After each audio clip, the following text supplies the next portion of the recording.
Hi, I'm back. It's March 18th and we still are quarantined for the coronavirus. So I'm going to read another book.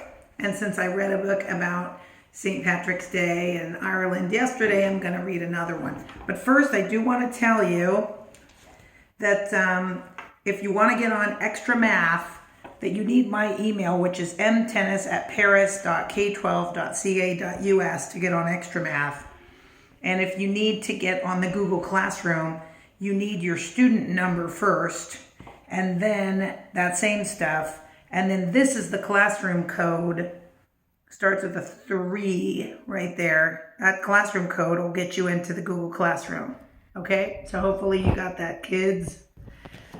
Now, the book. It's Jamie O'Rourke, that same lazy guy from yesterday, but this time it's Jamie O'Rourke and the Pooka. Jamie O'Rourke and the Pooka. And this story is by Tommy De Paola, just like yesterday. And he's still lazy.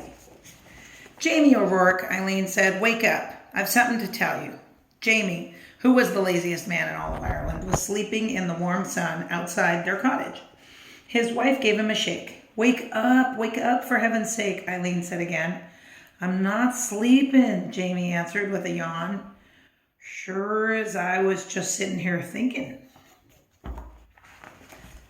"Okay, now Jamie, please listen," Eileen replied. "Do you remember? I'm going up to visit my sister Kathleen and her family to help with the new baby." Jamie just let out a snore. Eileen poked him. "What are you doing, woman? Can't you see I'm right here in the middle of solving a great problem?" Jamie answered. "Well, now that all the fine thoughts I was having have clear flown out of me head, you might as well tell me what's going on." Eileen explained to Jamie, for the 40th time most likely, that she was off to Kathleen's and would be there for the better part of a week. "Now," Eileen went on, "I've cleaned up the cottage from top to bottom. I've cooked all kinds of good things and I've put them in the larder. All you have to do is do the washing up each night and give a quick swipe of the broom every now and then." Well, me darling, you're too good for the likes of me," Jamie said, "but don't you be worrying. I'll take good care of everything so's you won't even know you've been away. Now give us a kiss and be off with you." And down the road went Eileen O'Rourke. All this commotion has made me as tired as a farmer plowing 5 fields, Jamie said to himself. "So I think I'll just have me a lie down, and sure isn't that a sweet idea? If I stay in the bed and I only get up for a bite, then I'll not be dirtying a thing." So Jamie O'Rourke climbed into bed even though the sun was high in the sky, and he fell fast asleep. "Knock, knock, knock. Jamie! Jamie O'Rourke!" 3 voices called from outside the door. "Where are you, man? We heard Eileen's off to her sister's, so we've come over to keep you company." Jamie woke up and recognized the voices of his best friends, Patrick, Michael, and Seamus. Jamie got out of the bed, and since he hadn't taken off his clothes, he didn't have to be putting them on again. Come on in, lads," Jamie said, opening the door. The sun was sinking behind the hills. "Well, what do we have here?" Jamie asked, pointing to a crockery jug. "This is the finest apple cider you'll taste this side of the county," Patrick said. "Get some mugs," Michael said, "and some grub," Seamus said. He knew that Eileen wouldn't leave Jamie without plenty of good food to eat. When the food was on the table, and the mugs, plates, and knives and forks too, they all sat down, and they had themselves a fine old time, laughing and eating until it was time to go home. "Well," the 3 friends told Jamie, "we'll be heading down the hill, and you'll be wanting to get your rest, Jamie, and tomorrow you'll be having a busy morning cleaning up this mess." "Aye, that's the truth, lads," Jamie said, looking around.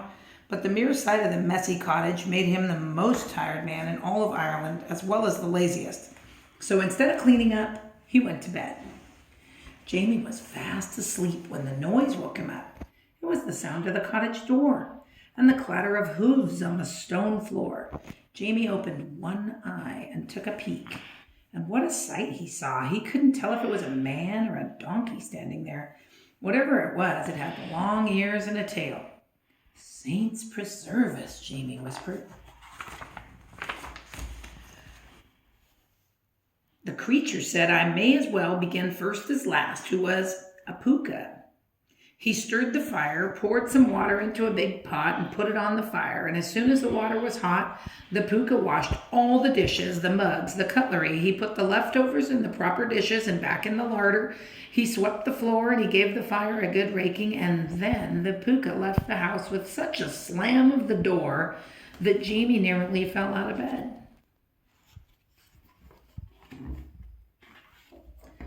The next evening, when Patrick, Michael, and Seamus came by with a fresh jug of cider, they were amazed to see the cottage, as if Eileen had been there. How did all this happen, they asked. Well, me lads, Jamie replied, I got up with the birds and I cleaned it all up, just like any good husband would do when his darling wife is away. And Patrick, Michael, and Seamus looked at each other, and they didn't really believe Jamie, but there it was. So the four friends had another grand time, just like the night before. When his friends had gone, leaving even more of a mess than the day before, Jamie climbed into bed, but instead of falling asleep, he waited around under the covers. And sure enough, the door opened and the Pooka came back, cleaning up everything fast and furiously.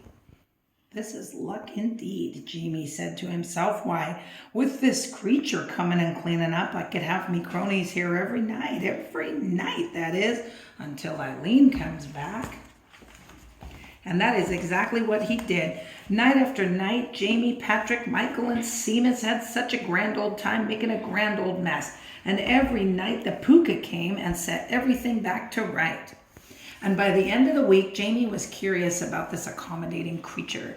So he decided to stay up and have a chat. He was a little scared when the Pooka came in and went right to the fire, but he took a deep breath, swallowed a mouthful of cider for courage, and spoke up. Now then, sir, if I'm not taking a liberty, might I be knowing who are you, and why are you so kind as to do all the cleaning up each night after me and my friends and myself? The Pooka turned and looked at Jamie. I'll tell you, and you're welcome to it. A long time back, I was the laziest servant that ever was clothed and fed, and I did no work for it. And when my time came from the other world, this is the punishment I was given for my lazy ways, to find a place each night to labor in. As I was wandering by the other night, I looked in the window of your cottage. As sure as can be, you needed my help. It's not so bad, for at least I'm out of the cold. But when I finish my work, the saints preserve us, that cold wind goes right through my bones. It wouldn't be so hard if I had me a nice warm coat.